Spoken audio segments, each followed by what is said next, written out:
Aklat po ng Mateo, Kapitulo 2, talatang 1, 2 at 11. Nang ipinanganak nga si Jesus sa Bethlehem ng Judea sa mga kaarawan ng Haring si Herodes, narito ang mga pantas na lalaki ay nagsidating sa Jerusalem mula sa silanganan na nagsasabi, "Saan naroon ang ipinanganak na hari ng mga Hudyo? Sapagkat aming nakita ang kanyang bituin sa silanganan at naparito kami upang siya isambahin."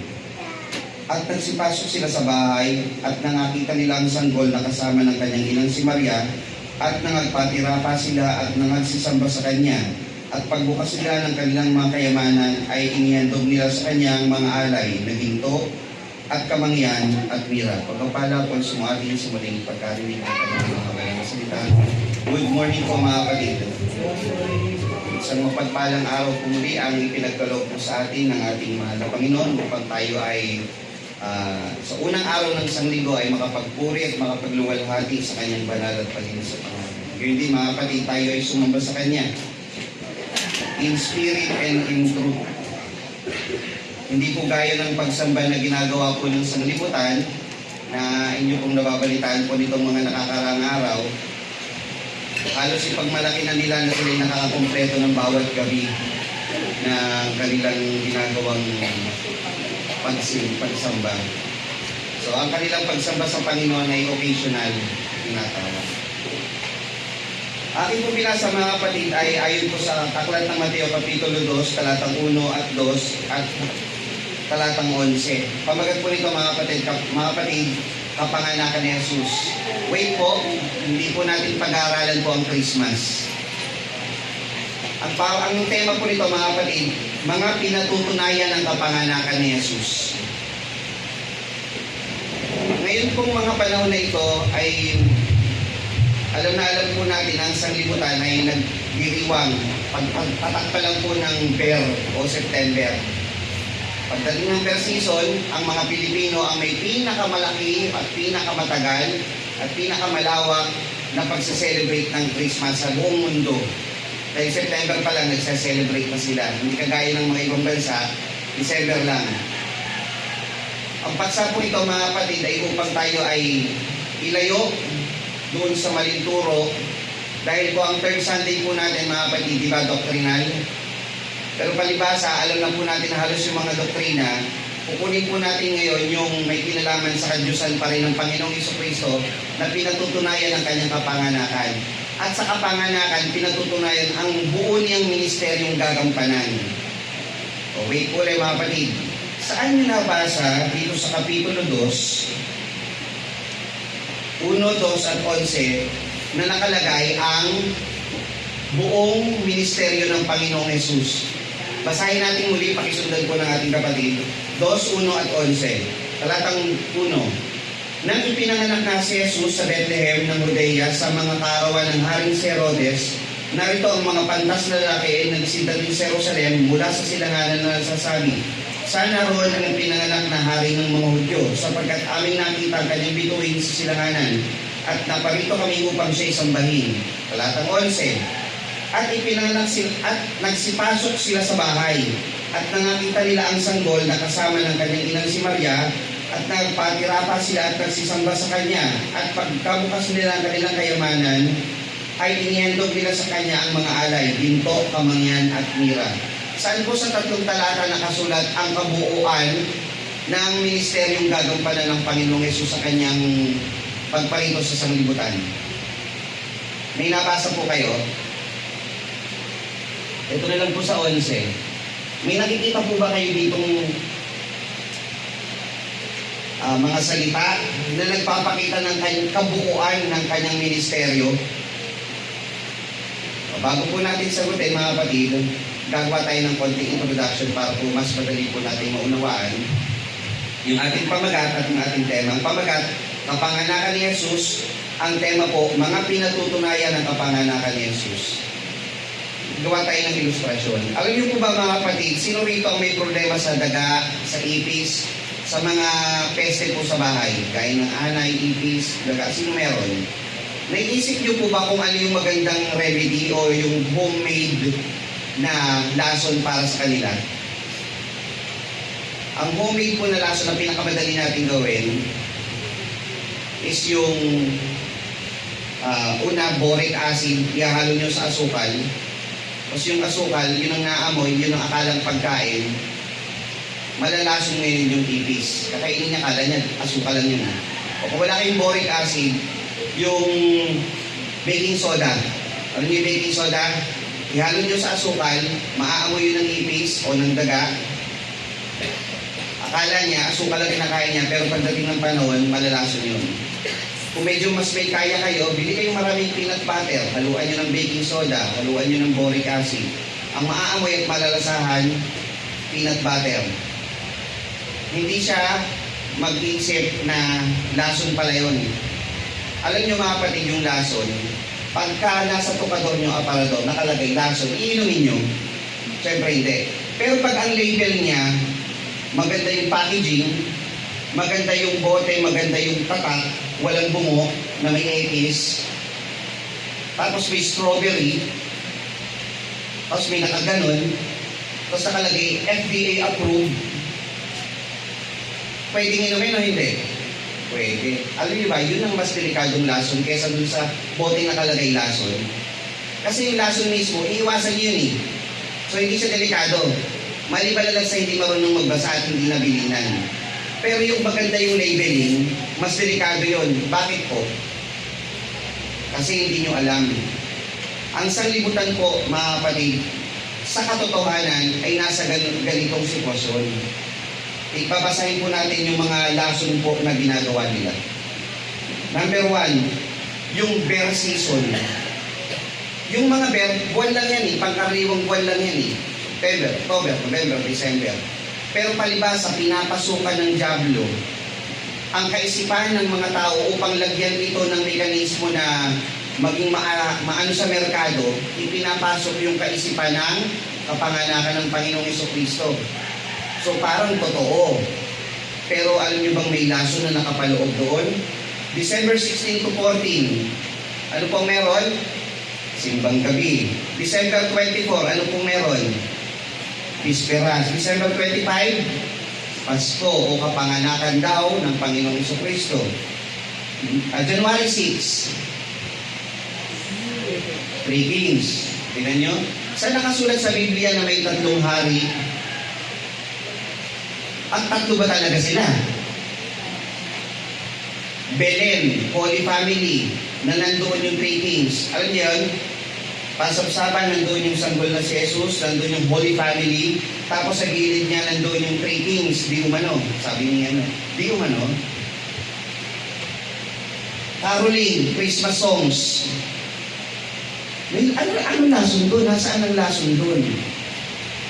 Di ba parang magandang pakinggan, Christmas songs, caroling, asan yung lason doon? Regalo, bigayan. Di ba maganda ang bigayan? Maganda ang palitan ng regalo? Tinuturo magbigayan. Nasaan yung lason doon? Ninong at ninang. Asan yung lason doon? Asan din yung masama? Parol, Christmas tree, Christmas decor, party. At ang pinakabago ngayon, yung tinatawag na diwa ng Pasko. Lason din po yun. Bakit? Asan ang lason doon? Kaya nga siya delikado mga kapatid kasi nakalabel siya as maganda. Noong September 11 bombing sa Amerika, di ba halos ang pinoprovoke ng digmaan, ano naging diwa ng Pasko noon? The theme of this Christmas is peace. Let's promote peace. Ang ABS-CBN, ang pinopromote niya for this couple of years ng diwa ng Pasko ay pag-ibig. Yung Pasko'y pag-ibig. Ayan na nila. Yun ang tema ng diwa ng Pasko na pinopromote nila. Asa ng lason doon? Bakit ganun? Bakit sinasabi mo, kapatid na Lester, na merong lason doon? Alam niyo mga kapatid, ang dyablo sa ikalawang Korinto, 10:1 hanggang 5. At dito muna tayo sa Genesis 3:1. Genesis 3:1 at talatang 4. Pagka inyo pong binasa, yung ahas, siya po yung pinaka-tuso sa lahat ng nilalang. 3:1, ahas ay lalong tuso kaysa alinman sa mga hayop. Ano po ibig sabihin ng tuso? Sa English niya, crafty. magaling gumawa ng paraan upang ikaw ay lindangin. Kaya pagdating ko sa verse 4, pakilagay, ang sabi sa verse 4, at sinabi ng ahas sa babae, tunay na hindi kayo mamamatay. Magandang tignan yung prutas, hindi kayo mamamatay. Ganun kagaling ang dyablo. Yung mga binanggit natin na naayon sa season of, lalo sa Filipino holiday, may lason po dyan mga kapatid, kaya patutunayan natin sa inyo. Sa Juan 8:48, ang sabi naman po dito, pinatutunayan naman po ng Biblia, sa Juan 8:48,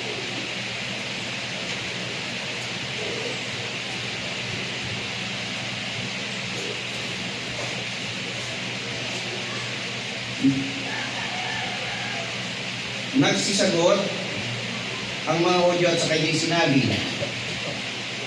hindi ba ka magaling ang aming pagkasabi na ikaw ay Samaritano at mayroon kang demonyo? Pati ang Panginoong Diyos, sinasabihan pa ng gano'n. No? Meron isang talata pa mga kapatid. Yung ang sinabi ko siya ay ama ng kasinungalingan. Ang dyablo, ama ng kasinungalingan po yan mga kapatid. At kahit yung kanyang mga alagad, nagpapakunwaring anghel ng kaliwanagan. At yung Diyos na ito, ng sanglibutan, ay binubulag ang kaisipan ng mga tao. Ang sabi po dun sa 2 Korinto 11:14, binubulag ng Diyos ng sanglibutan nito ang mga isip ng mga tao upang sila ay hindi sumibol sa kanila ang pananampalataya. Bibigyan ko kayo ng sample. Caroling o Christmas song. Alam niyo ito mga kapatid, imposible hindi nyo alam dahil gabi-gabi natin yung mga bata kumakanta dyan. Ang Pasko ay sumapit. Diba? Tingnan niyo yung lyrics. Nang si Kristo'y isilang. May tatlong nakikita nyo. Asa na kasinungalingan doon? Nung isinilang daw, may 3 hari nagsidalaw. Totoo ba na sa araw ng pagkasilang doon dumalaw yung 3? Pangalawa, 3 ba talaga sila? Hindi po mga kapatid, hindi sila 3. At hindi sila hari. Sino po sila? Yan. Ngayon, bakit po natin binibigyan po ito mga kapatid? Binibigyan natin ng paglalarawan ito. Ang mga tao ay nililing lang ng dyablo na mailayo sa tunay na pagkakilala sa Panginoong Jesucristo sa magitan ng mga ganitong okasyon. Tingnan nyo, pag Christmas, bata pa ulit ang Kristo. Hindi na lumaki-laki. Pansin nyo, para sa kanila, pinapanatili lang nila ang Kristo na sanggol. Hindi nila nakikita na ang Kristo ito ay dumating ang panahon, lumaki din at namatay sa krus. Hanggang doon lang yung kanila. Ngayon, pag dumadating yung ibang panahon, nagkaroon ng mahal na araw o namatay, ipapanganak nila ulit. Gusto nila hanggang doon lang ang pagkakilala. Napukondisyon ang tao sa gusto ng dyablo na pagkakilala mo lang sa kanya. Pati yung pag-ibig, paano sa ibang araw? Nakatutok ang isip ng tao na ang Christmas, pag-ibig. So dito ka dapat magbuhos ng oras, panahon at effort sa kapwa mo na magbigay at ibigin siya, patawarin siya dahil for the spirit of Christmas. Inilalayo ka sa tunay na kahulugan at pinatutunayan ng kapanganakan ng Panginoong Jesucristo. Ano ba yung mga tunay na pinatutunayan ng kapanganakan ni Kristo? Sa Kapitulo 2 ng Mateo, ano ba ang mga tinuturo ng kapanganakan ni Kristo? Ngayon, basahin muna natin itong ano ba ang misyon ng mga mangangaral o namin para ituro sa inyo, sa mga doktrina, sa mga pagtuturo, kung paano natin matututunan ng tinatawag na katotohanan. Sabi kasi ng Kristo, ako ang daan, katotohanan at ang buhay. Sino man hindi makaparoroon sa kundi sa pamamagitan ko. Kailangan malaman mo kung sino ang Panginoong Jesucristo. Saliksikin ninyo mga kasulatan sapagkat iniisip ninyo na sa mga iyon ay mayroon kayong buhay na walang hanggan. At ang mga ito ay siyang nagpapatotoo tungkol sa akin. Yung kasulatan daw, yun ang magpapatotoo sa kung sino ang Panginoong Jesucristo. Hindi yung event na ginagawa ng tao. Ang tao gumagawa ng event para daw ipakilala si Jesus Christ. Pero kinukondisyon ng tao na manatili na lang doon sa tinatawag natin na pagkasanggol. anong ginagawa namin mga kapatid? Ikalawang Korinto, 10:1 hanggang 5. Subaybayan niyo po ito mga kapatid. Napakagandang talata po ng ating babasahin.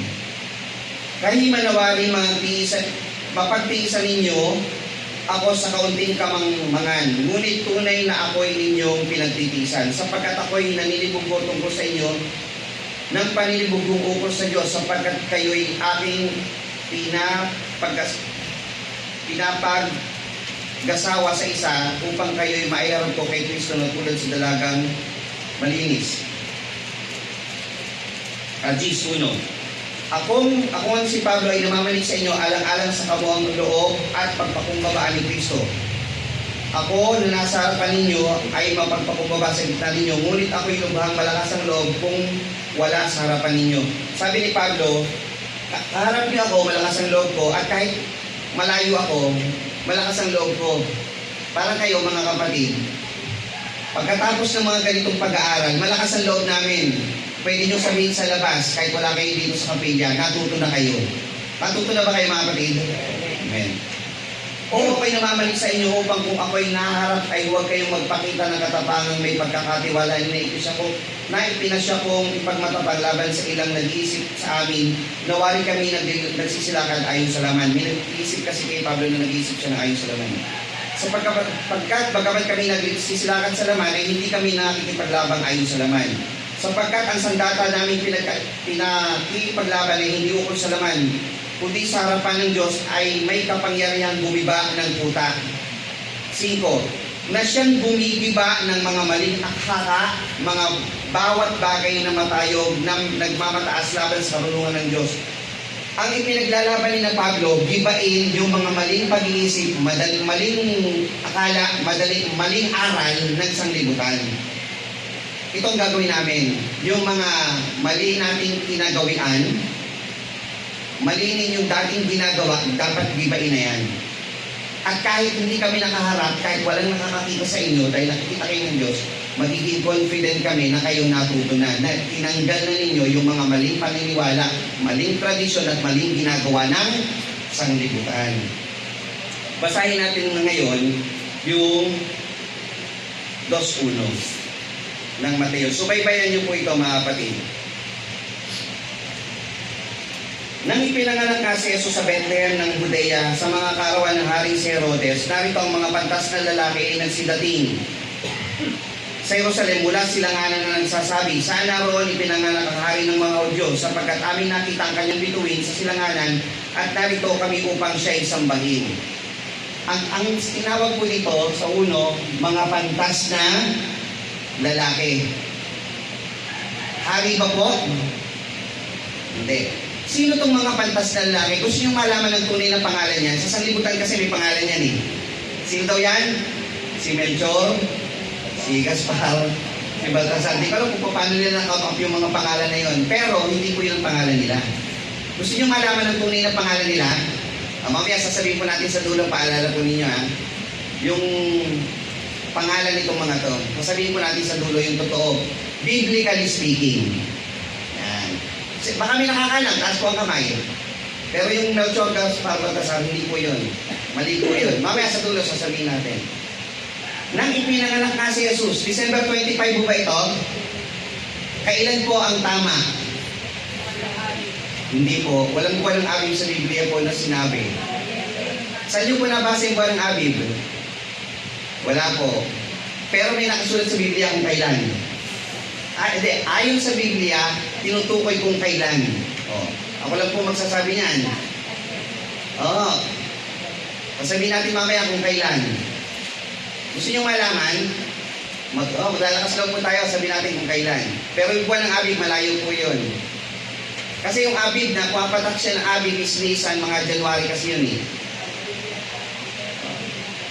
Sabihin natin po mamaya. Tignan nyo, isa-isay natin yung talata.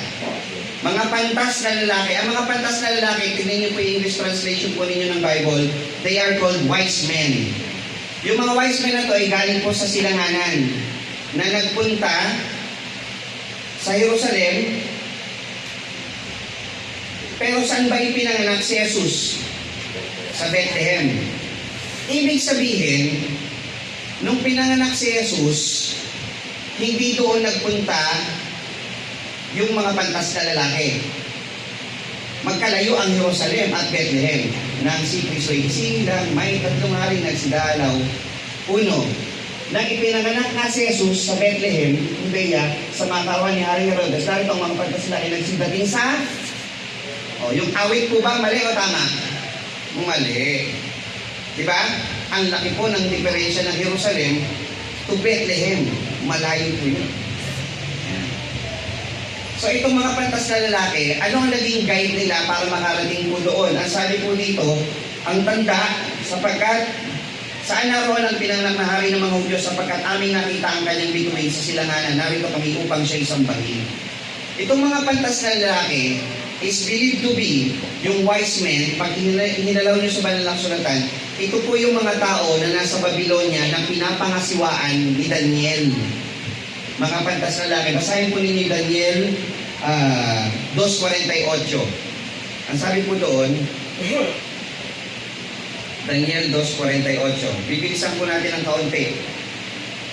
Nang magkagayon, pinagdakila ng hari si Daniel at binigyan siya ng maraming dakilang kaloob at pinagpuno siya sa buong lalawigan ng Babylonia at pinapaging pangulo ang mga tagapamahala ng lahat ng pantas sa Babylonia. Yung pantas, pag tinignan niyo po sa English, the wise men of Babylon.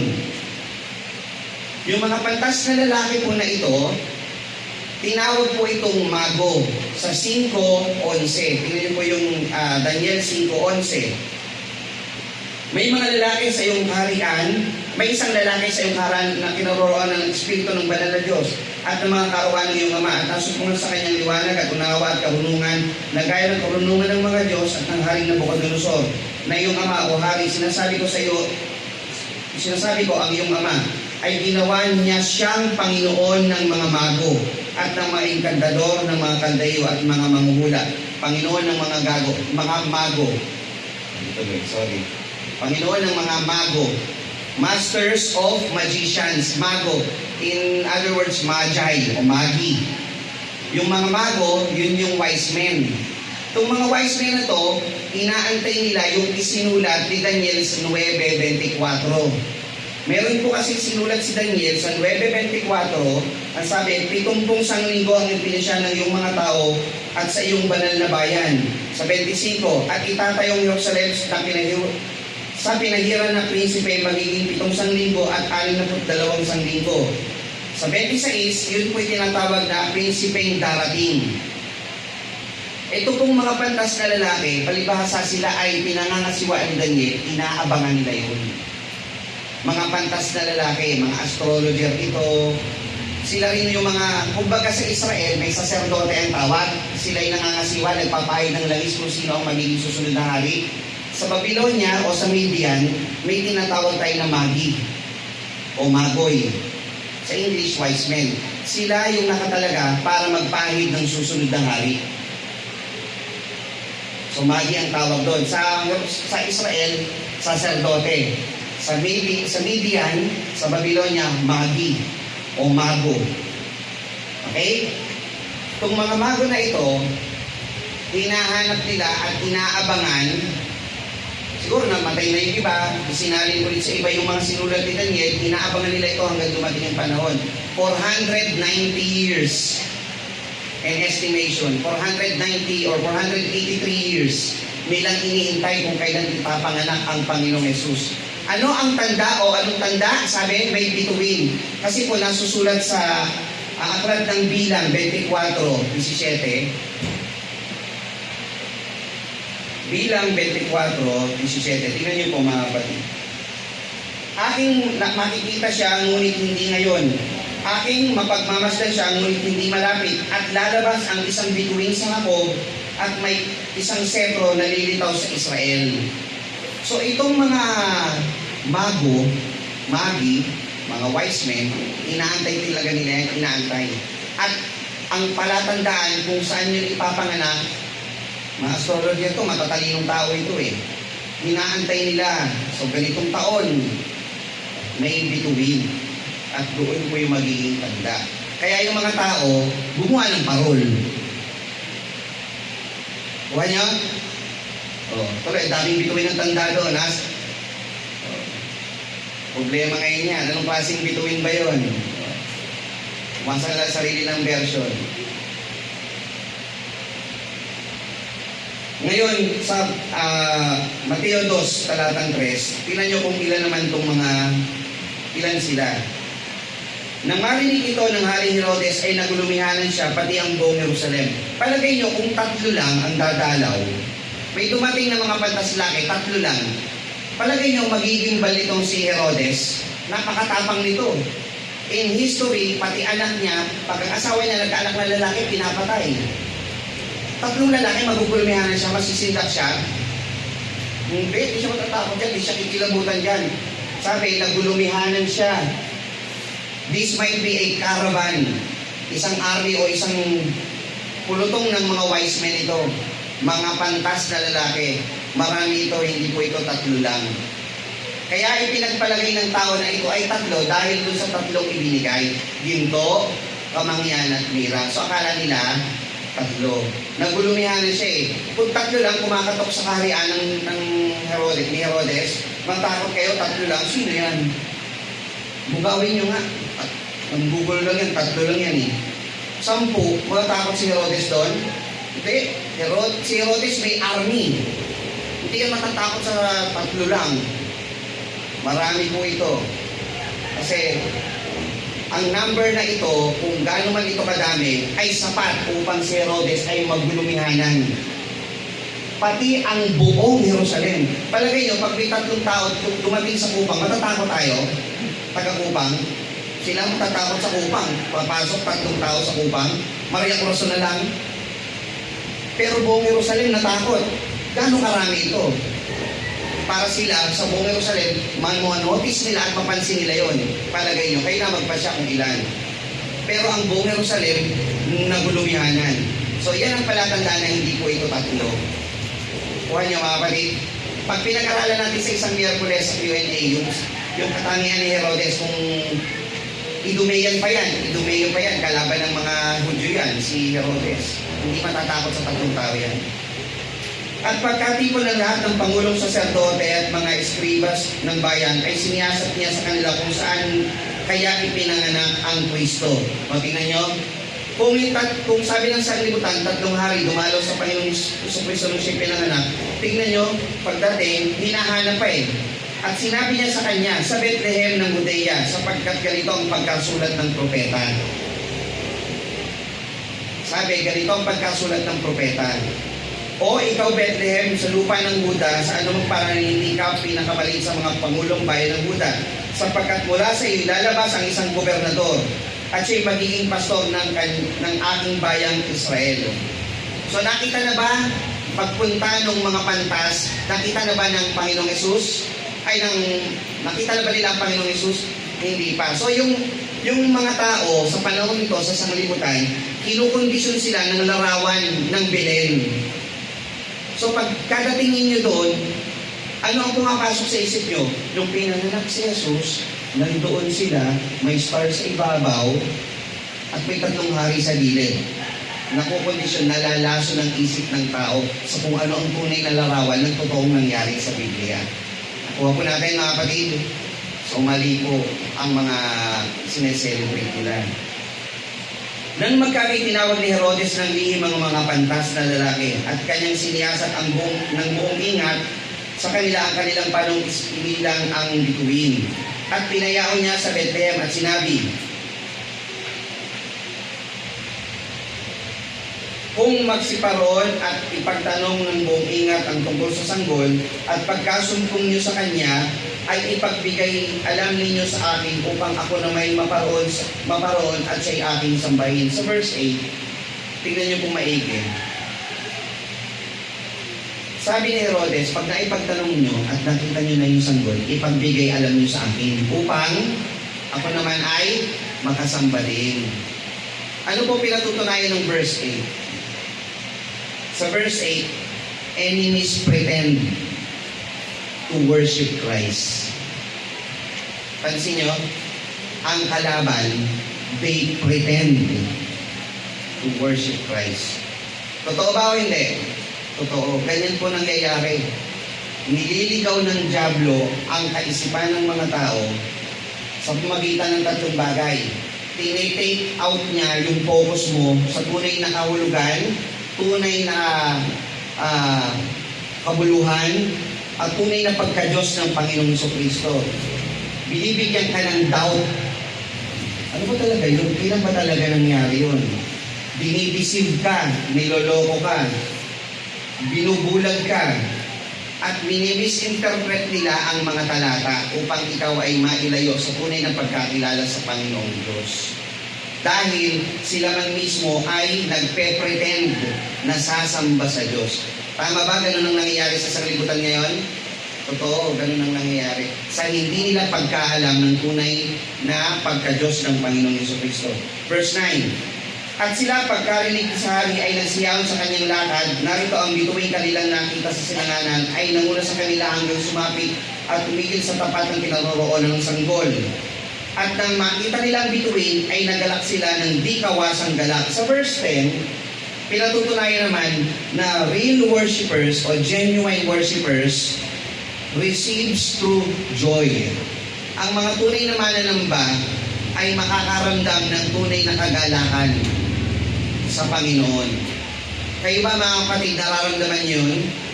Ang tunay na kumikilala sa Panginoon ay makaka-receive ng tunay na kagalakan.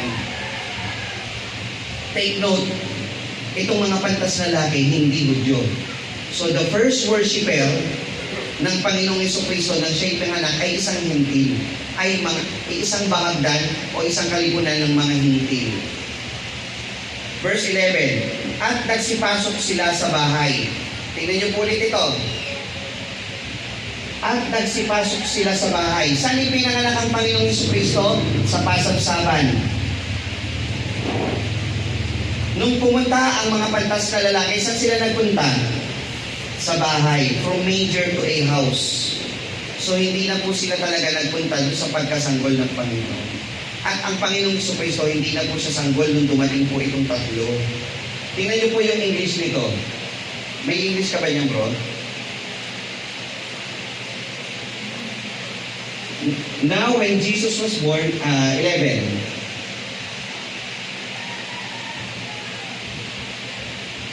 And when they were come into the house, they saw the young child. Hindi na po baby. So, hindi po baby ang binigyan nila. So, binigay po nila,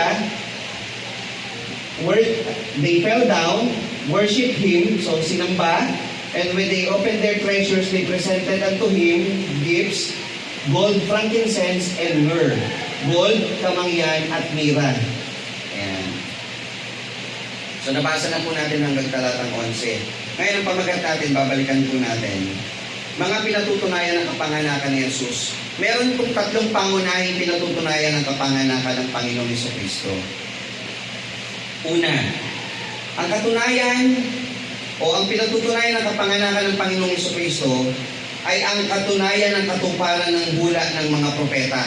Ang sabi kasi mga kapatid sa Lucas 24:44, pakilagay po natin. Lucas 24:44.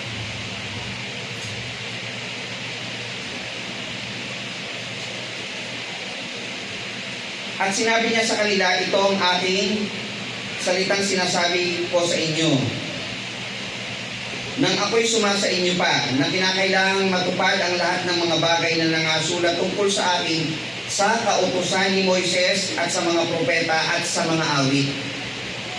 Ang kapanganakan ni Jesus ay nagpapatunay na nagkaroon ng katuparan ang isinulat ng mga propeta sa lumang tipan. Tingnan niyo yung Mika 5:2. Pakilagay po ulit. So, baybayan niyo po at ilista yung mga talata. Jonas, Mikas, 5:2. Ngunit ikaw, Bethlehem Ephrata, maliit mo pang lumagay sa libo-libo ng Huda.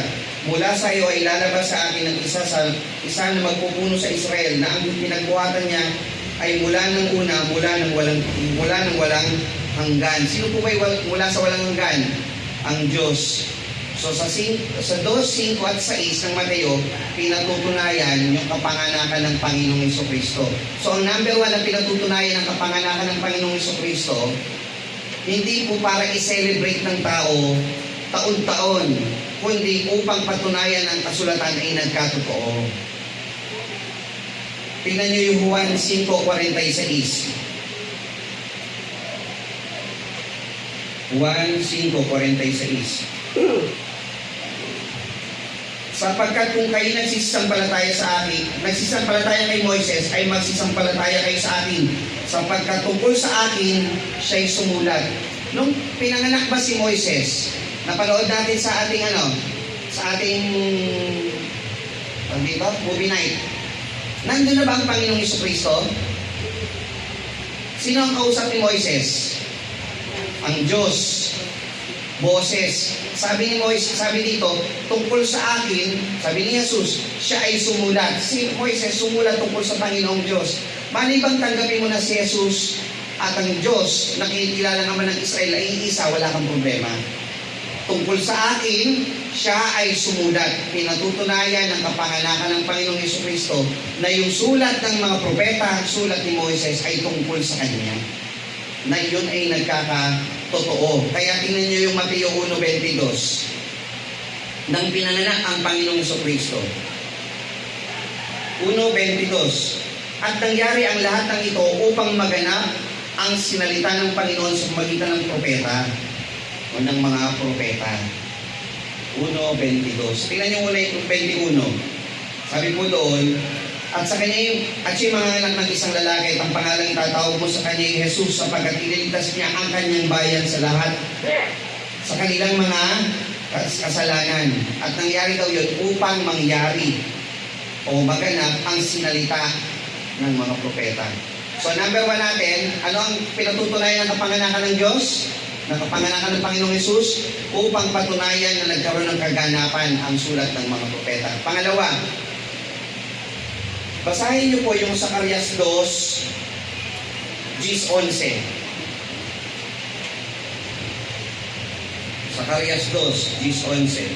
Sabi po, ikaw ay umawit at magalak o anak na babae ng Sion, sapagkat narito ako'y naparirito at ako'y tatahan sa gitna mo, sabi ng Panginoon.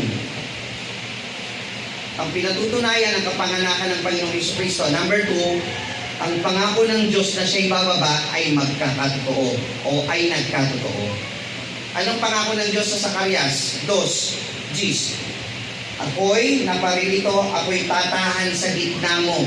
Yung Diyos daw na makapangyarihan tatahan sa gitna ng bawat isa atin. At maraming bansa ay magpipisan sa Panginoon sa araw na yaon. At magiging aking bayan, ako'y tatahan sa gitna mo. At yung malalaman, ang Panginoon ng mga upo ay siyang nagsugo sa atin sa iyo. So sa Panginoong Jesus nangako, sabi niya dun sa 37:27 ng Ezekiel,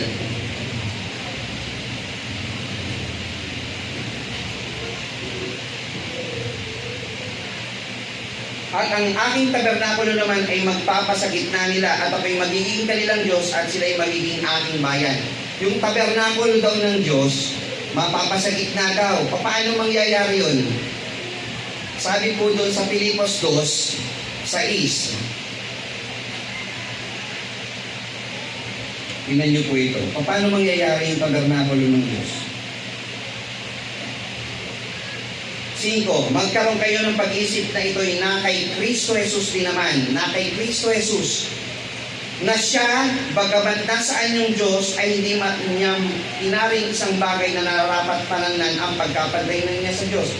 Kundi pagkos linubad niya ito, nag-anyong alipin na kitulad sa mga tao. So yung makapangyarihang Diyos na nangako na siya'y pupunta, yung tabernakulo, yung katawan, papagitna. So ang pinatutunayan ng kapanganakan ng Diyos na nagkaroon ng katuparan yung pangako ng Diyos na siya'y papagitna sa bawat isa sa atin. So, una, pinatutunayan na nagkakatotoo ang mga sulat ng mga propeta. Pangalawa, na yung pangako ng Diyos naman ay pinatotohanan. Marami pang talata. Pero tingnan nyo ngayon, itong 34:11 ng Ezekiel. Ito maganda to mga kapatid. Palagay ko pag ito binasa nyo sa mga nagkadalawang isip o sa mga ibang kababayan natin nag-isip na magkaiba ang ama at ang anak, tingnan nyo maigi ito. 34:11 ng Ezekiel.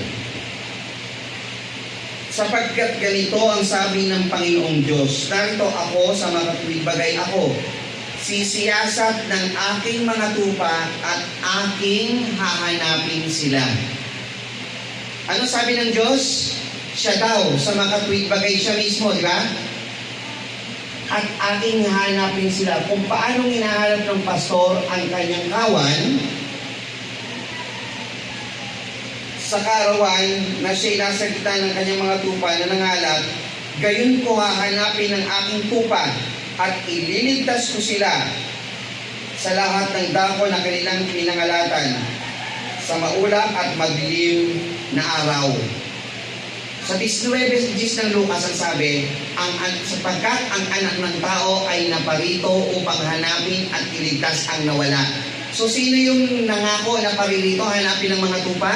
Ang Diyos. Sino yung naparito? Ang Diyos din, ang Panginoong Jesucristo. Ako ang mabuting pastor, nakikilala ko ang sariling akin, at ang sariling akin ay nakikilala ako. Hinanap niya yung mga tupa at nasumpungan tayo sa isang madilim at maulap na lupa. Ibig sabihin, nung panahon tayo nasa kasalanan, hinanap tayo ng Panginoon. So, yun yung pangalawa. Ngayon, pangatlo. Hanggang tatlo lang naman po ito. Ang isa sa pinatutunayan ng kapanganakan ni Jesus, ang kasaysayan na ito ay may pahiwatig sa tunay na layunin ng kanyang pagkakatawang tao. Kapatid na Lester, nasaan po yun? Sa verse 11. Tingnan nyo kapatid na Noel. 2:11 ng Mateo. Bigyan po natin ng diin ngayon itong 2:11.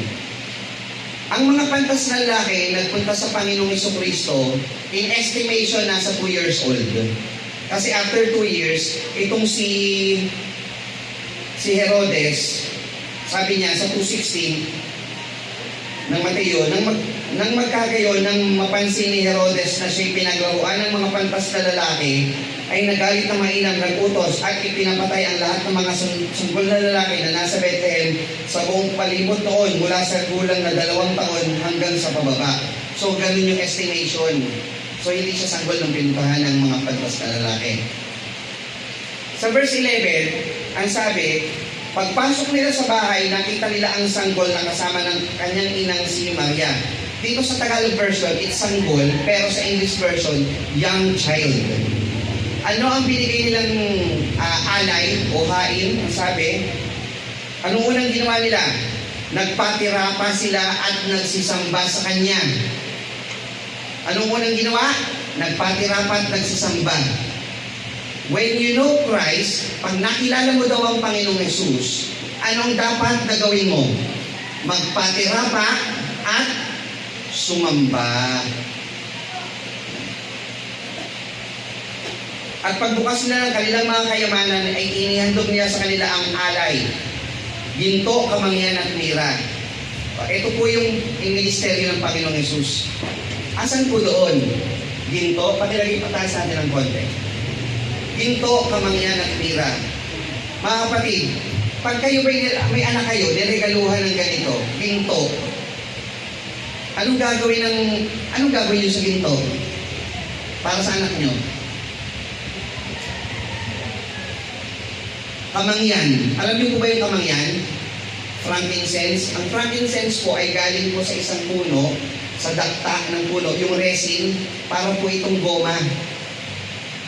Yung goma na ito, nadakta na medyo madilaw, kinakayod, ginigiling, inilalagay po ito sa mga handog. Pag binasa niyo ang Biblia, ang frankincense o kamangyan, ginagamit ito ng mga saserdote sa paraan ng paghahandog. Dinudurog, ginagawang pulbos, inihahalo po sa handog na susunugin, at napakagandang amoy po nun. Anong gagawin ng sanggol doon? O ng bata, hindi natin 2 years old. Pangatlo, mira. Alam niyo po ba para saan ang mira? Ang mira po ay galing din po sa isang gum o resin ng isang puno din na ginagawang likido, malabnaw at pabango. Yung pabango po na ito ay ginagamit na embalming fluid. Alam niyo yung embalming fluid? Pabango para sa embalsamo. Nagkaroon ba kayong anak? May magregalo sa inyo ng pang-embalsamo. Tingnan ko anong pakiramdam nyo. Matutuwa kayo, may insulto. Oh. Palagay niya, honestly, papanganak lang ng anak ko, gusto mo nang patayin? Ginto. Ang ginto po sa Biblia, dahil hindi pa po nila natutuklasan yung rhodium at platinum, na sa panahon ngayon, mas mahalagang metal pa kaysa sa gold. Ang gold symbolizes royalty, pagiging hari. Jesus Christ will be a king. Pinandugan siya. Dahil itong mga magi, sila po ay yung mga nagtatalaga kung sinong magiging susunod na hari. Ipinakikilala na itong Kristo, itong Jesus, inalaya ng ginto.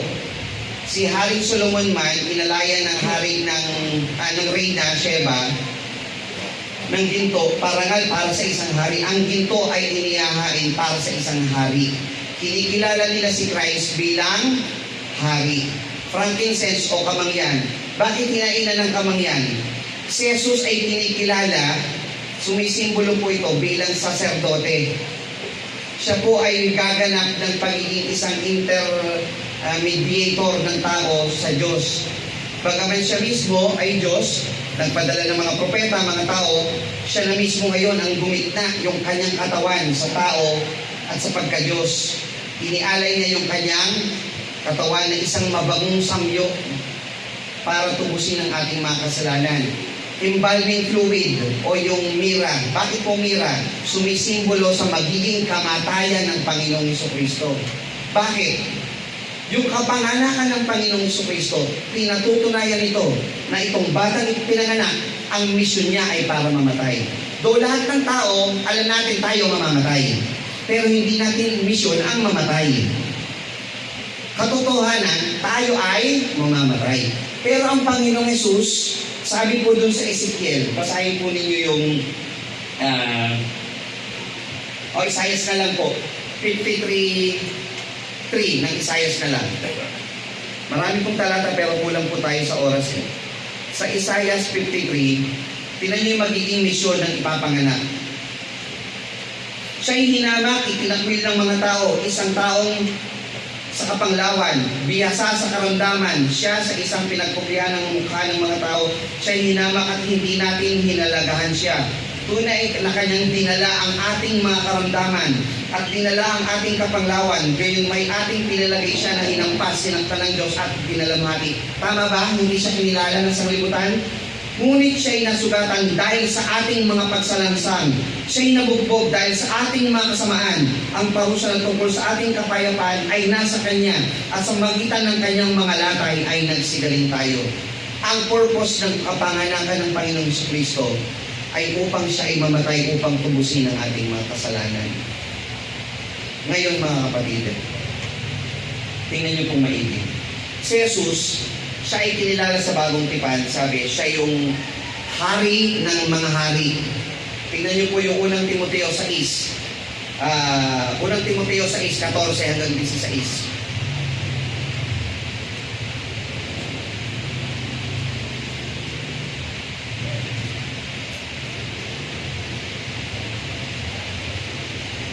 Natuparin mo ang utos na walang dungis, walang kapintasan hanggang sa pagpapakita ng ating Panginoong Jesucristo. Tinukoy ko yung pangalan, ating Panginoong Jesucristo.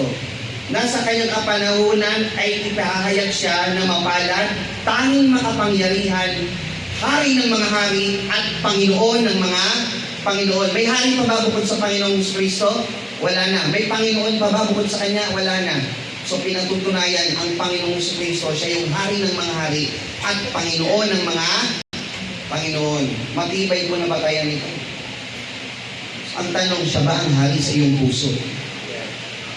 Hindi kilala mo sa hari? O hindi kilala mo siya bilang sanggol pa rin, gaya ng ipinalalagay ng sanglibutan? Bakit? Pag sanggol ba, susundin mo? Hindi. Makakapag-utos ba sa iyong sanggol? Ganon nilalason ng sanglibutan ng isip ng mga tao upang hindi sumibol sa kanila ang pananampalataya. Nagets niyo na mga kapatid? So pag inuunti-unti nyo na okay lang naman, masaya pakinggan, okay lang, regalo lang naman yan, di proper lang naman yan, unti-unti nitong nilalaso ng pagkakakilala sa tunay na pagka-Diyos ng Panginoong Jesucristo. Ang sabi pa sa Hebreo 7:17, tignan nyo naman po ito. Hebreo 7:17. Sapagkat pinatotohanan tungkol sa Kanya, ikaw ay saserdote magpakailanman, ayon sa pagkasaserdote ni Melchizedek. Talatang 24. Datapwat siya sapagkat namamalagi magpakailanman ay pagkasaserdote siyang di mapapalitan. Yung pagkasaserdote ng Panginoon, hindi mapapalitan. Siya na yung hari na sinisimbolo ng gold. Siya rin ay saserdote na sinisimbolo naman ng frankincense o ng kamangyan. Siya, ibig sabihin, wala nang susunod sa Panginoong Jesucristo na kiniklaim ng iba after Christ, meron pa daw susunod. Wala na. Siya na po ang naglapit sa atin sa tunay na pagkakilala sa Panginoong Diyos, yung kanyang pagkakatawang tao. Yung mira, unang Juan 2:2. Sabi po dito, at siya ang pampalubag loob sa ating mga kasalanan. Pampalubag loob in English is propitiation. Ang ibig sabihin ng propitiation, siya yung tumanggap ng palo ng kamatayan na dapat ay para sa atin. Siya, bagaman Diyos na makapangyarihan sa lahat, hari ng mga hari, Panginoon ng lahat ng Panginoon. Nag-alay ng kanyang buhay, tumanggap ng latay sa kanyang pagkakatawang tao, namatay sa krus. Dito kamangyan humira. Pinatutunayan ng kamatayan ng kapanganakan ng Panginoon na ang kanyang kapanganakan ay nagpapahiwatig sa tunay na ministeryo na kanyang dadaanin sa kanyang buhay sa pagkakatawang tao. So itong Mateo 2, napakalalim dito, marami pang nilalaman dito mga kapatid. Ginalaw lang natin yung kaya sa ating oras. Sana matuon ang isip natin, mga kapatid, hindi doon sa gifts, hindi doon sa okasyon, kundi doon sa katunayan na ang Biblia ay totoo. Totoo na ang Diyos ay nangako na siya'y paririto. Totoo na ang mga propetang sumulat, ang sinulat nila ay nagkatotoo, at ang Panginoong Jesucristo ay totoong namatay. Nabuhay siya, pinanganak at namatay sa krus at nabuhay na maguli. Para sa ating mga mananampalataya, lagi natin tatandaan ang kamatayan ng Panginoong Jesucristo ang pinaka-importante sa ating buhay. Dahil ito ang lalong pinatutunayan ng kasulatan. Kapanganakan niya, pero ang tinatalakay kamatayan. Yung inyong embalming fluid sa kanyang kapanganakan, sa kanyang pagiging bata, iimbalsamuhin na, pinatutunayan na meron po siyang gaganaping kamatayan. Kung nasubaybayan nyo yung tenses, alam niyo yung, di ba may present tense, present participle, lakad, naglalakad, lumakad. Pero pagdating doon sa Ezekiel, yung binasa natin, nabugbog, sinaktan, hula, pero in past tense. Hindi pa nangyayari, pero naka-past tense na. Sinaktan, upang tanggapin ang mga latay. Tinanggap niya yung mga latay. Pero nangyari na ba yun? Hindi pa, kasi inihuhula pa lang. Pero ginanap na ng Panginoong Jesucristo sa hula. Ibig sabihin, pagkapanganak ng Kristo, ito talaga yung kanyang gagampanan. Ang tanong, gaano mo pinahahalagahan ng Panginoong Jesucristo? Is Christ your King? Amen? Is Christ our great priest or yung ating dakilang saserdote? Amen. Is Christ our great propitiation o yung ating pampalubag loob? Amen. Siya po ba ang ating tagapagligtas? Kung siya po, sa isang taong hindi pa tumatanggap sa Panginoong Jesucristo, magpasakay po sa inyong buhay. Itong tatlong lalaki daw ng Diyos, nasabi nila ay tatlo daw, o sabihin natin ayon sa Biblia, mga pantas na lalaki, nung nakilala nila ang Panginoon, hindi sila nag-atubili. Sinikap nilang hanapin. Nung nakita nila, nagpatirapat, sumamba, at naghandog.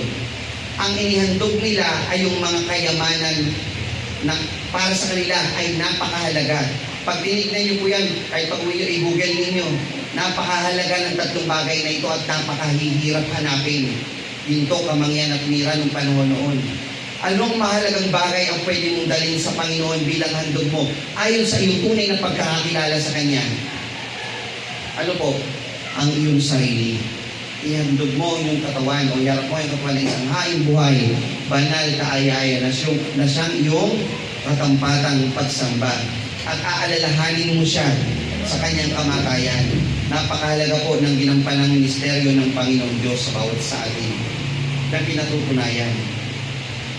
Mahalaga po ang kanyang kapanganakan. Sabi kasi kung walang kapanganakan, may mamamatay ba? Siyempre mahalaga po yun. Pero lalong mahalaga ang tinatawag na kamatayan ng Panginoong Jesucristo. Dahil sa kamatayan ito, nagkaroon ng kabuluhan ang ating pananampalataya. At lalo higit ang kanyang pagkabuhay na maguli. Pinatutunayan naman ito na mayroong buhay na walang hanggan ibibigay sa atin kung tayo mananampalataya sa Panginoong Jesucristo. Basahin natin muli ang ating pagsambatayan. At sana po ay nagkaroon po ng karagdagan sa bawat sa atin. Nalimutan ko pong bigay yung pangalan po, mga kapatid. Gusto niyo malaman pangalan? Ang pangalan po ng mga pantas na lalaki ay hindi po nabanggit sa Biblia. Opo, yun po ang sagot. Ang pangalan ng mga pantas na lalaki ay hindi nabanggit sa Biblia. Kailan ipinanganak ang Panginoong Jesucristo?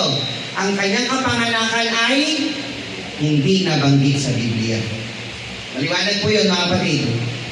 Meron lang clue kung kailan. Nasa labas yung mga tupa, ibig sabihin hindi taglamig. December po ay taglamig. So anong panahon po yun? Summer, spring, pwedeng spring. Basta nasa labas. So never na din December. At even Catholic Church, kilala nilang hindi December po yun. Kumbaga napagkaisahan lang po nila yun. Inaano ko lang kayo para mag-isip kayo ng na meron ba talaga, para abangan ninyo. Pero wala akong nabanggit. Mga kulo lang. Pwede nyo kuhanin kung kailan di ba si Jose at si Maria umalis, nagpatala, nag-census. Pag nalaman nyo yung petsa na yun, malapit-lapit doon. May clue na. Maybe spring or summer at panahon ng pagpapatala sa Roman census. Yan ang tingnan yung petsa kung kailan yun. Pero hindi nyo matutukoy kung anong eksakto. Mga clue lang. Ano po? Ganun lang po makikita natin. Pero yung buwan ng Abib, hindi. Yung akala nyo Abib. Pero ang meron pong salita, Abias. Sa panahon ng saserdoteng si Abias. Hindi po Abib. Alisin nyo lang sa isip ni Abib. Panahon ng saserdoteng si Abias. Hindi po totoo yun. May sabi lang po nun, pero hindi po totoo yun. Baka Abias po yung pero Abib yung narinig nyo lang. Pero saserdoteng si Abias, ayon po sa Gospel ni Lucas. Yung sulat naman ni Lucas, sa sacerdote, kapanahon ni sacerdoteng Abias, sa pagkahari ni Herodes. Yan, yung mga clue. Okay? Basahin na po natin yung ating paksambatayan. Nang ipinanganak na si Jesus sa Bethlehem ng Judea sa mga karawan ni Haring Herodes, yan. Narito ang mga pantas na lalaki na sindating sa Jerusalem mula sa silangan na nagsasabi, sana roon ipinanganak ang hari ng mga Hudyo, sapagkat aming nakita ang kanyang bituin sa silangan at narito kami upang siya isambahin. Tanong mga kapatid, kayo po ba, nakita niyo na po ba ang Panginoong Jesucristo? Amen. Pinatutunayan po ng Biblia, ang Panginoon ay malapit.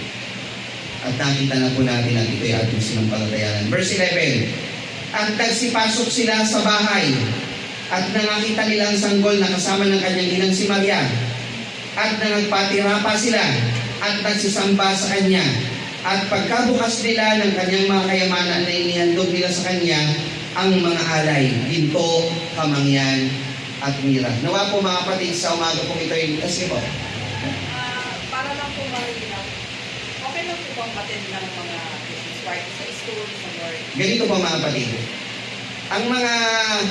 Ang mga officials o school officials ngayon, ang kagandahan ngayon, meron ng mga natatalagang school officials, government officials na Christian din. They don't celebrate Christmas. Kaya ngayon, unti-unti na nilang pinapalitan ng year-end. Year-end na po ngayon. Ngayon, yung mga bata, pinagpa-project yan. Sabi, kilalanin nyo rin yung mga kapangyarihan ng sanglibutan. Hindi kasi tayo makakaalis dito sa sanglibutan Project ng bata yan Pag di mo ginawa ng bata yan, may grade ba yan? Hindi tayo makakaiwas dun Pagka pumunta kayo ng kalsada, may parol, pwede ba umiwas kayo ng paglalakad doon? May mga bata rin ba itong nag-aral sa mga Catholic school? Meron? Ibig sabihin, hindi kayo papasok sa school na yun kasi ang pangalan ng school ay Our Lady of Fatima, Our Lady of Perpetual Help, Saint Paul.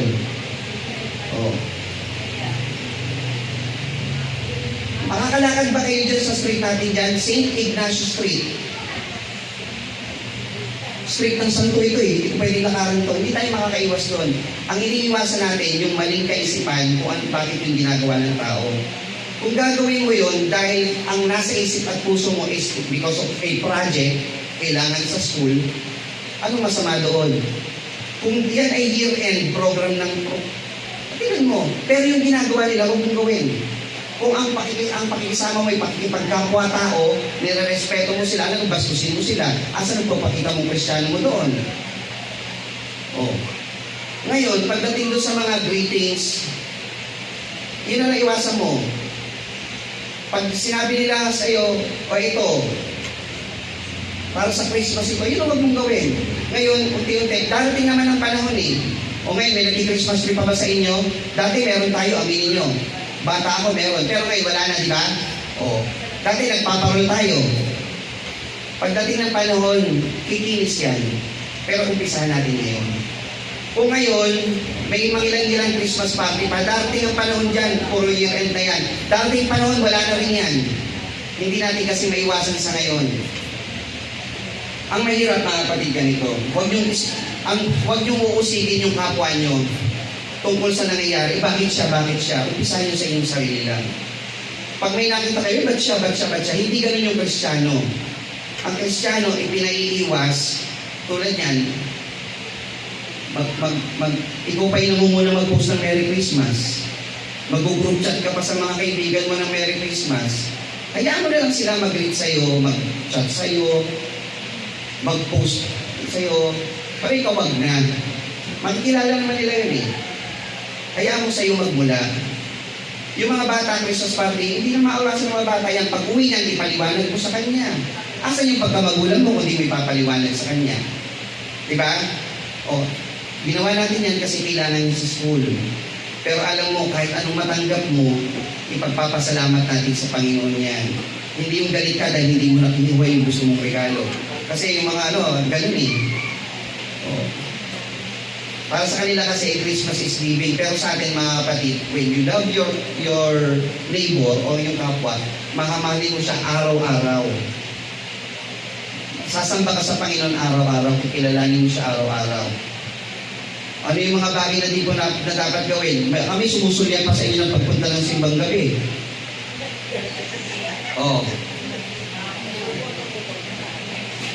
Pagkain yun Wala naman nagluluto nun ng anong panahon Kung may magbigay sa iba, hindi mo kakainin. Hindi naman yan Ang nasa isip mo doon, pagkain yun. Hindi mo iniisip yun dahil Christmas yun. Yung puso, ang tignan nyo mga kapatid, yung puso. At hindi mo matitignan ang puso ng kapwa mo para siya husgahan. Pag nakita mong nangyari yung umattend, uhusgahan mo siya, asan pagka-Kristiyano mo doon? Hindi mo nakikita yung puso nun. Tingnan mo yung puso mo kapatid. Yung puso mo lang. Huwag mo tignan yung kapwa mo. Baka ikaw na nagkakasala pagtingin mo sa puso niya.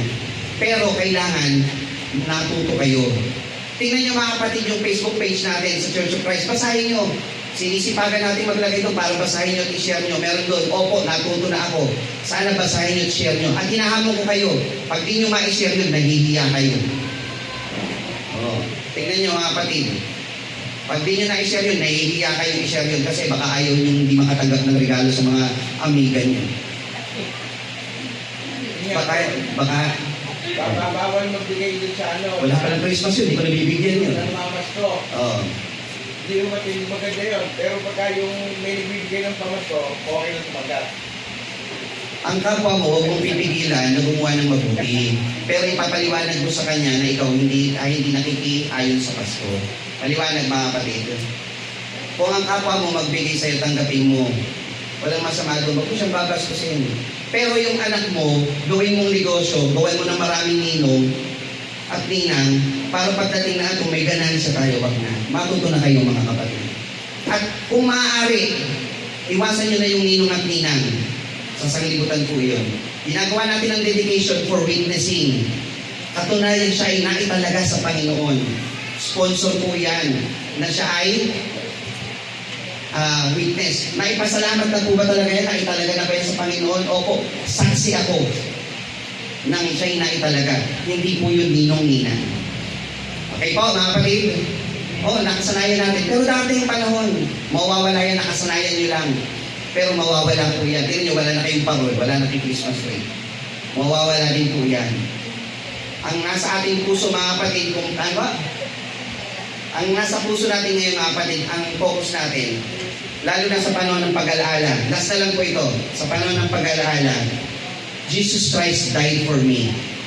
Ako makasalanan. Ako dapat ang tatanggap ng palo, pero si Jesus ang tumanggap ng para sa akin. Ako dapat ang ipako.